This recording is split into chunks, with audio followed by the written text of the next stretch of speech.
Okay, so have you ever felt like there's this like secret playbook to attraction? Like some sort of hidden code that everyone else seems to know? Yeah.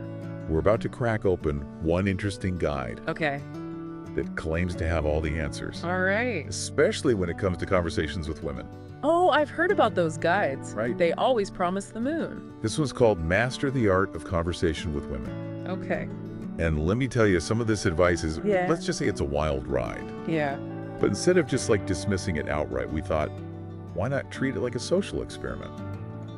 Interesting. We'll dive into these techniques, see if any of them hold water, Oh, maybe unpack a little psychology along the way. sounds fascinating. Exactly. I'm curious to see what we can glean from it. Who knows? We might even uncover some surprising truths about social dynamics. Yeah. So strap in, because this deep dive is about to get interesting. Let's do it. All right, so right off the bat, this guide dives headfirst into this idea of a radar. Basically, this subconscious part of a woman's mind that's constantly scanning for the right man. Interesting. They claim that women are driven by emotion, not logic, especially when it comes to attraction. Okay. What do you make of that?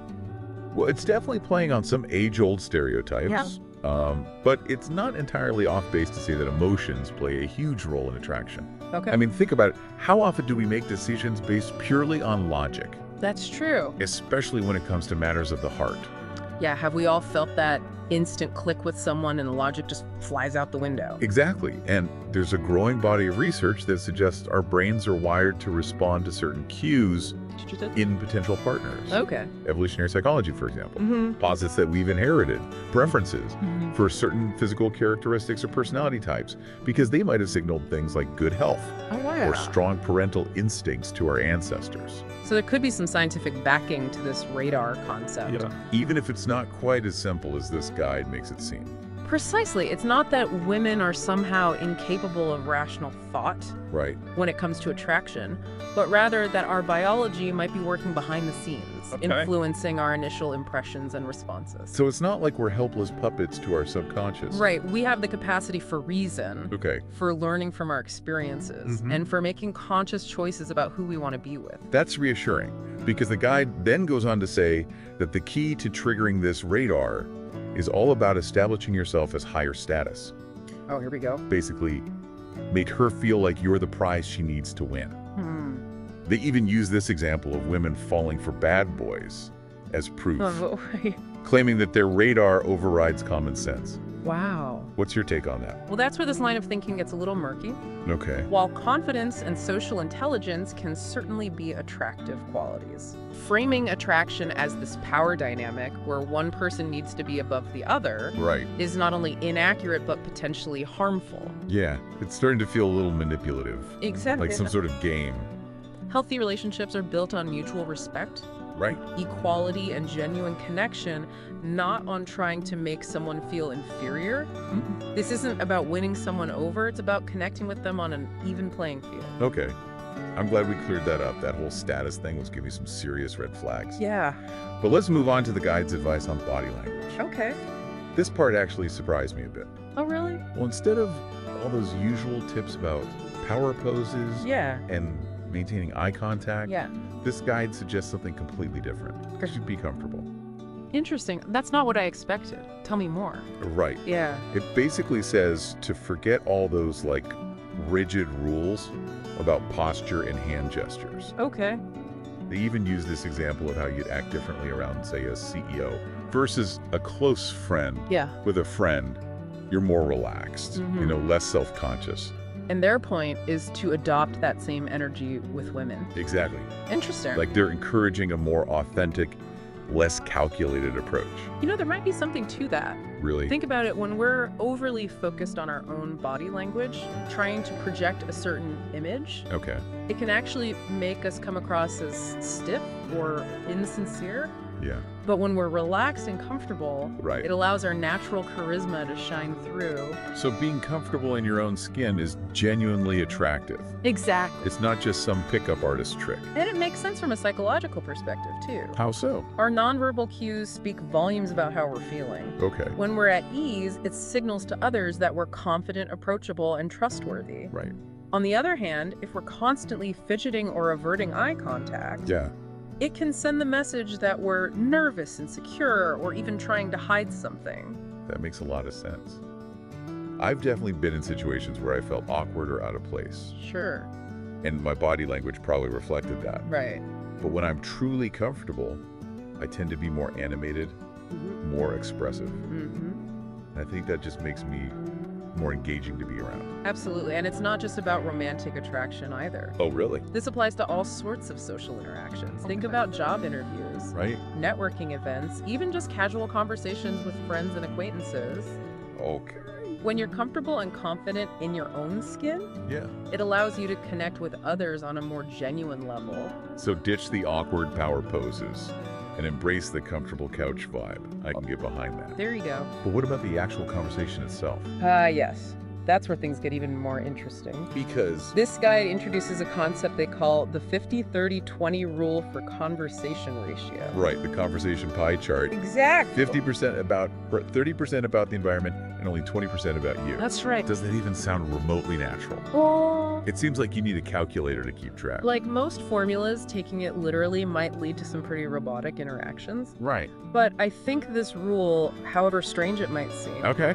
points to a larger truth about engaging in conversations that make the other person feel seen and heard. Okay, I see where you're going with this. Yeah, So instead of treating it like a strict mathematical equation, right. think of it as more of a general guideline for shifting the focus away from yourself Exactly. and onto the other person. It's about demonstrating genuine interest, asking thoughtful questions, and really listening to their responses. Okay. It's about creating a space where they feel comfortable opening up and sharing their thoughts and feelings. Which, let's be honest, is a breath of fresh air in a world where everyone seems to be vying for the spotlight. Precisely. And it plays into a fundamental human desire to feel understood and valued. Oh, that's interesting. When someone genuinely listens to us without judgment or interruption, it creates a powerful sense of connection. That makes a lot of sense. Yeah. It's not about bombarding someone with facts about yourself. Right. It's about making them feel like they're the most interesting person in the room. Exactly. I like that. And I think that middle 30% about the environment can be helpful too. Oh, really? How so? Instead of desperately searching for things to say about yourself, Right. you can comment on the music, Mm-hmm. the atmosphere, even that weird painting in the corner. Yeah. It helps create common ground and keeps the conversation flowing naturally. So good conversation isn't about meticulously calculating percentages. Right. It's about being present, being curious, and showing genuine interest. I like it. There you go. Now, what about flirting? Because this guide certainly doesn't shy away from that topic. Indeed. And this is where things always get a little trickier. So. It's one thing to talk about conversation ratios, Mm-hmm. but flirting involves a whole different level of social nuance Okay. and, frankly, risk. Right, because the guide does suggest things like teasing playful challenges and even light physical touch. Yeah. All of which can be fine and even fun, but only when done appropriately and with clear consent. Couldn't agree more. And this is where I think it's crucial to move beyond this somewhat simplistic advice of these kinds of guides and really tune into what's happening in the actual interaction. You mean like paying attention to social cues and stuff? Exactly. Flirting is all about reading the other person's signals, understanding their boundaries, and adjusting your approach accordingly. What might be considered playful banter in one context could easily be misconstrued or feel uncomfortable in another.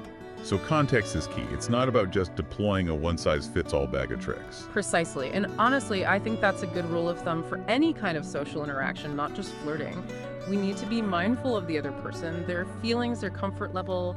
It's about respect, ultimately. That makes a lot of sense. Yeah. So how do you know if you're flirting effectively? Are there any like telltale signs that you're on the right track? Well, I hesitate to offer any hard and fast rules because everyone is different and what works for one person might not work for another. But generally speaking, I think the best kind of flirting is playful, lighthearted, and a little bit mischievous. It's about creating a sense of connection and shared amusement. So a little bit of witty banter, a little bit of teasing, but always with a smile. Exactly. And it's just as important to be able to read the other person's signals. Are they laughing at your jokes? Are they leaning in and engaging with the conversation? Or are they looking uncomfortable or trying to create distance? Those are good things to look out for. It's like a dance, right? You're constantly responding to each other's cues. Exactly. And sometimes the best flirting is less about what you say and more about the energy you bring to the interaction. Are you genuinely enjoying yourself? Are you interested in the other person? Are you being authentically? Those are the things that people pick up on consciously or not. Authenticity. There's that word. Again, it seems like a recurring theme in all of this, even when we're dissecting a guide that seems a bit out there at times. It's true. And maybe that's the most valuable takeaway from all of this, whether we're talking about body language conversation or even flirting. Authenticity seems to be a key ingredient in creating genuine connection. I love that. So even though this guide had its fair share of eyebrow-raising moments, I think we managed to extract some pretty valuable insights. Who knew we'd be talking about authenticity and respect on a deep dive into Master the Art of Conversation with Women. You said it. It just goes to show that even the most unconventional sources can spark interesting conversations and unexpected discoveries. Couldn't agree more. And for our listeners, if you take away anything from this deep dive, remember this. Being your most authentic, respectful self is always the best approach, no matter what kind of connection you're hoping to create. Who knows, you might just be surprised by the results. Beautifully said.